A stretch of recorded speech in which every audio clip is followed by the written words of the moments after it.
If you're sometimes frustrated or confounded by odd time signatures, this video will help you sharpen your odd time senses by looking at this math rocky tune from Oceansize. And a bonus, watch the whole way through to see how drummer Mark Heron takes an idea and develops it throughout the song. Oh, and leave a comment if you're an Oceansize fan. People don't seem to talk about them much anymore, but I love them. They're such an interesting band. The intro is an instant maze of numbers. Let's listen and see what you can hear.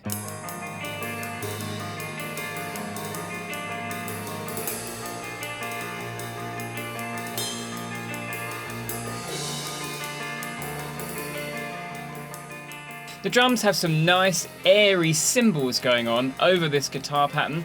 The guitar pattern is the key. What timing do you think this is?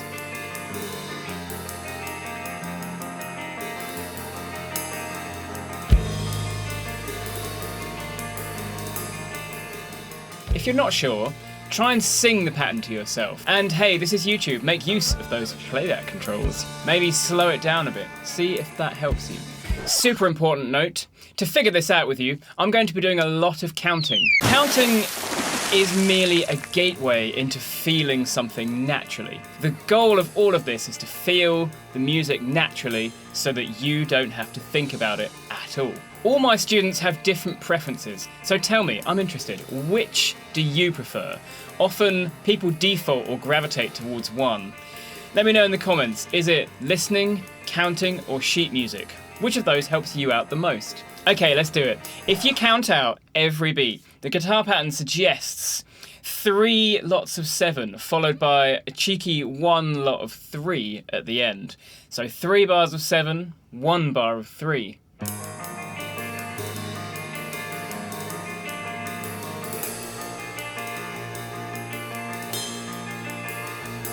Personally, I like to feel the pulse at half the speed to that. All these fast notes here,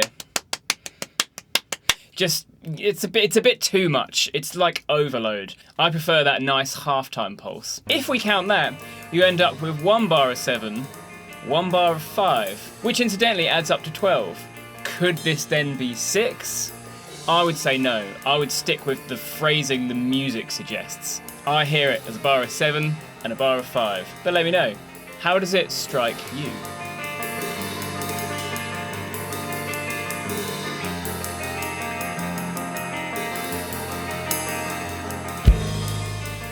Move on through the intro and we have these gentle kicks and crashes, but where do they land? Listen and see if you can pick up the pattern.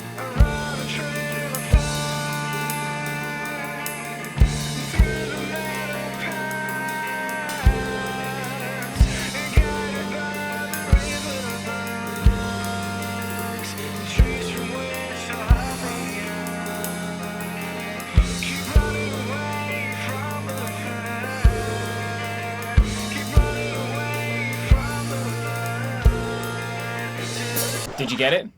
Let's go back to counting every beat. You can hear there are 4 hits in this overall pattern. Let's label those beats 1 to 4. Now, if you listen, Oceansize choose to accent those strong beats, but there's always one missing.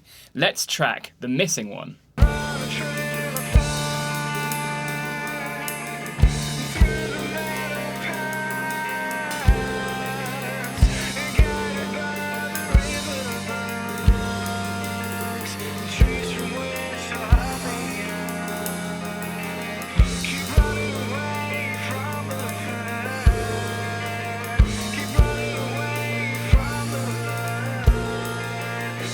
Did you see the pattern? 3 is missing, then 2, then 4, then 3, then 2, then 4, and so on until the end of the section. That continues until the main beat drops. Yeah, that's right. We haven't even got to the main beat. So, speaking of that, Mark Heron, the drummer, drops this kick pulse through the pattern we've already learned.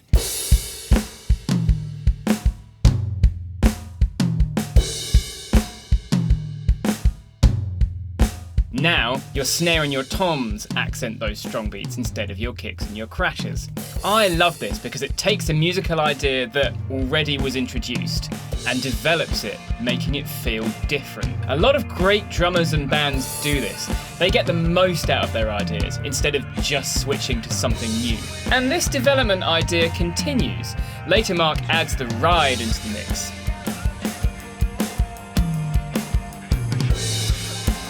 Hold on. What happened there? If you've got eagle ears, you'll already know the pattern changed there. But only briefly, and then it's back again. Math rock. What's that new bit then? First question. Is this bar a different time signature, and have they added new beats?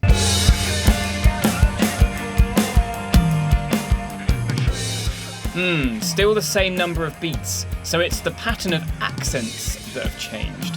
Let's go granular and count it slowly.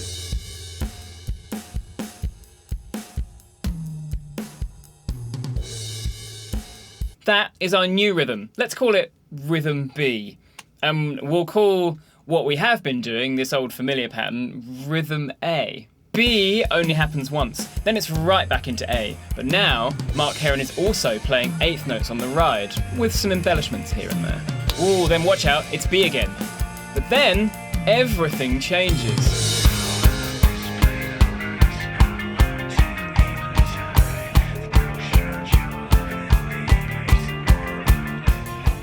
How are you doing?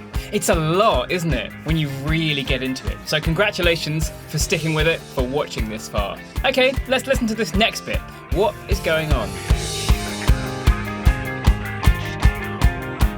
Let's hunt for clues. The drums are simple, but where are the musical phrases?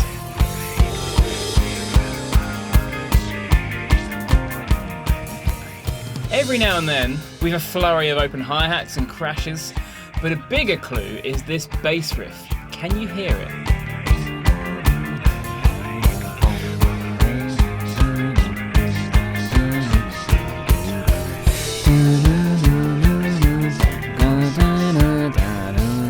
Whenever the bass guitar hits that really low root note, that is a strong beat.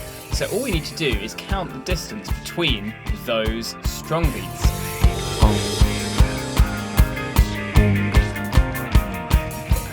A 6, then a 7. Or a 13 if you're into really big numbers. Incidentally, now you can hear those open hi-hat and cymbal flourishes are syncing exactly with this last part of the bass, these last 3 notes, making this all a unified solid groove. Just wonderful to hear, isn't it?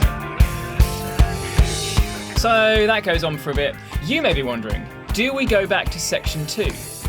And the answer is yes and no. Oceansize do end up back there, but the lead into it is slightly weird.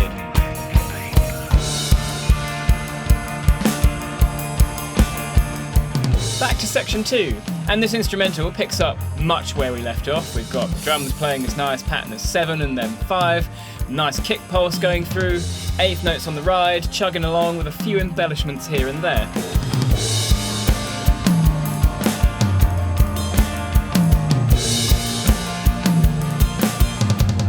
Then the vocals come in, and it's the same pattern, the same 7 and 5, but different drums.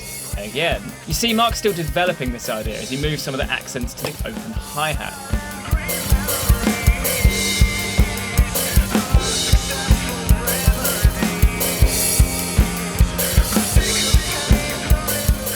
This section builds and builds and builds. Tension, tension, tension, and then BAM! I love this groove. It's a classic Oceansize-y kind of pattern that rolls around without a really obvious start point. This one will really push your limb independence and linear flow around the drums. Linear being a way that drummers describe a pattern without any unison hits. So no hands together, no feet together, just a flow of notes. This isn't quite a strict linear groove, but anyway, before we get there, what time is it even in? Grooves like this can be a challenge to work out by ear. Listen and see if you can tap along.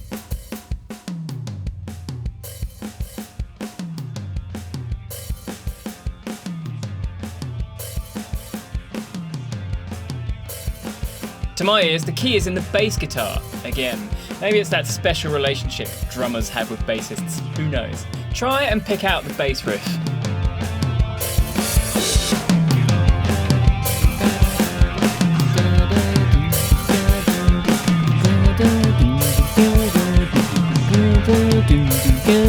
Okay, keep that in mind. I'm going to jump on the drums because we'll need to break this one down. This starting phrase is crucial because it sets the whole groove going. Snare, tom, tom, tom, kick. Adjust to your setup if you don't have 3 toms. Next, snare, tom, kick. Let's put those 2 together.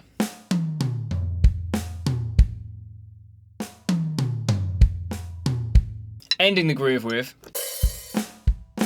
hats, kick, snare, kick, snare, kick. And make those snares nice and flammy. All together.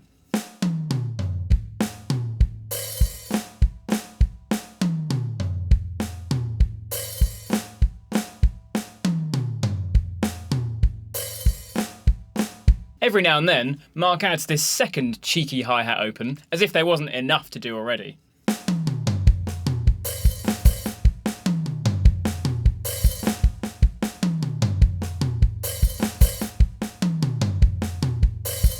Now what can you do if you're finding this pattern tricky and you want to master other grooves like this? Short term, slow it down.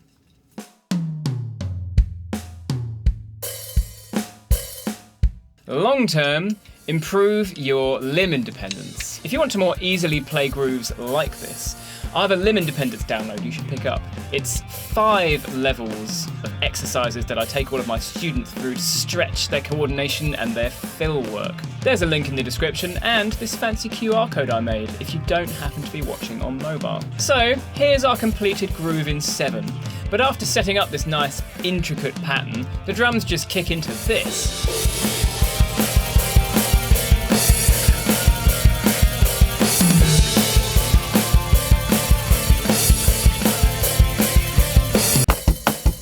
But you know the drill by now.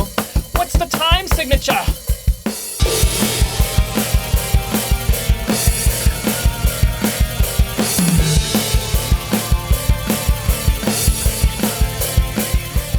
Yup, it's still in 7, but this pattern plays across the beat, meaning the pattern is flipped the second time you play it. Let's count slower and put a crash on every beat 1.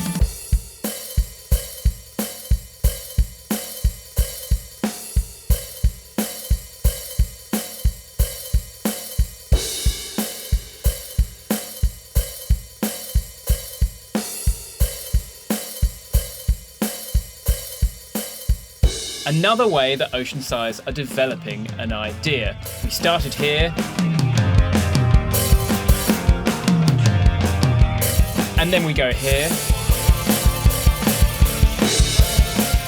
and now we've come here.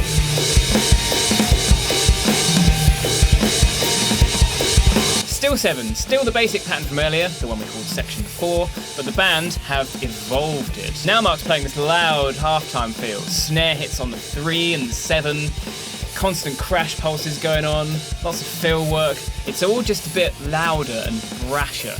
Okay, this has been going on for a while. We're about 4.5 minutes into the tune. Surely that's the end. Surely we're almost done. There can't be another section of music now. Oh wait, there is another section of music now. Okay, what time is this? Most of the time, it's one of the basic 5 feels. 1, 2, 1, 2, 3, 1, 2, 1, 2, 3, 1, 2, 1, 2, 3, 1, 2, 1, 2. Literally, snare kick, kick. Or hands, foot, foot. Action point. Take this rhythm and try and develop it in your spare time. Start with the basic feel, but then improvise. Maybe put a pulse through it. Do any and all of the things that we've heard Mark do in the course of this tune.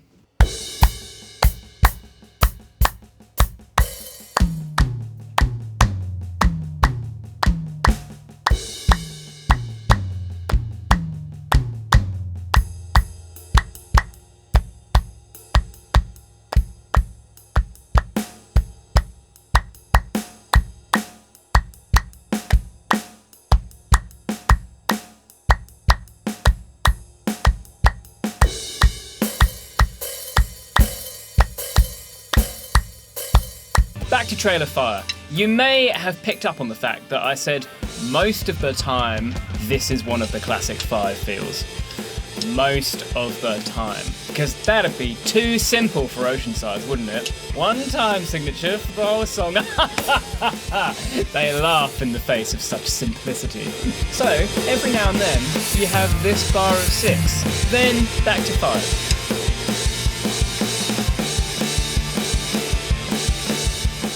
Confession time. I'm a feeler. I covered this song and I didn't know how many bars of 5 it was. I just knew from the progression of the chords and the place in the song, I just felt it. I knew it was a multiple of 4, but I didn't need to count it, notate it, any of those other things. I just felt it. But for your benefit, I did count through these sections of 5 before making this video. Apart from the little intro before the drums really kick in, 5/8 happens 16 times. Then we have this nice bar of 6/4. That happens 4 times. Now this is ramping up to the climax of the song, so we're almost there. Come on, let's go through to the end. You can do it! We're almost there! It's the last leg of the marathon! So we're back to our original pattern of chords, but now everything's big and loud. And there are fills. So many fills. But the hit points are the same.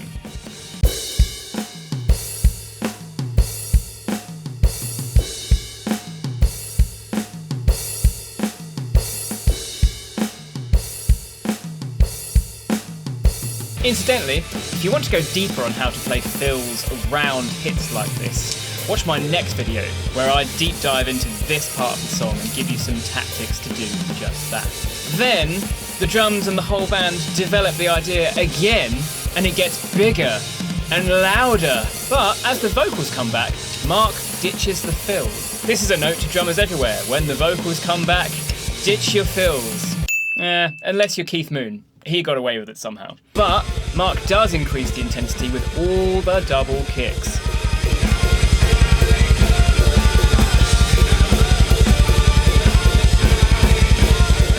We're still in that pattern of 7 and 5. The accents are still in the same spot. We're still rocking that half-timey feel. But such a difference here from this. Next, we're back to our same familiar pattern of 7 and 5, but the vocals have disappeared and the big fills have come back. What's this? A repeat of a section? Could Oceansize actually be winding down this time? Could it really mean we're putting all these musical Russian dolls back inside each other?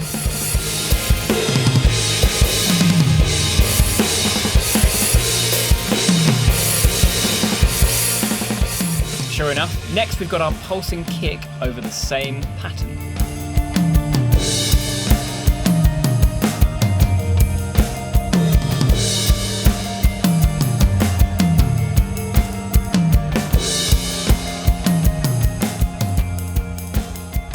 Then we're moving smoothly back to the intro. It's like the song's folding itself up.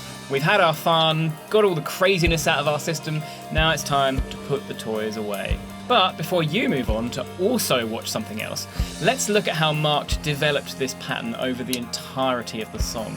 Let's do this for the main pattern of 7 and 5 we found in the song. Here's our clave, our underlying rhythm.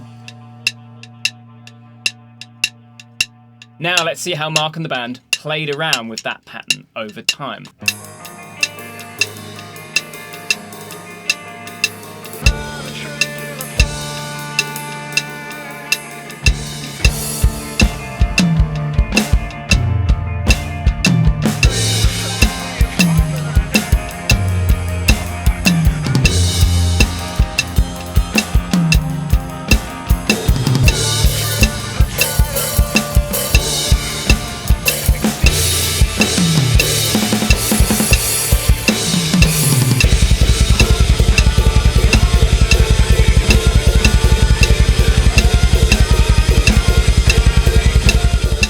Your big takeaway, how could you develop a rhythm or a part that you play with your band? One of my students just joined a new band, so we're having great fun in our session discussing all of that stuff and taking him through some options. It's just so much fun. So let me ask you, how could you take your tunes to the next level? Could you change it up a bit? Could you change a feel, change the drums you play? Any of the things that we've seen Mark do here, how could you implement them in your own playing? And if you're not too crashed out from all those numbers, that video I mentioned to help you play better fills around a set pattern, that's coming up. Video is here, and I'll see you there.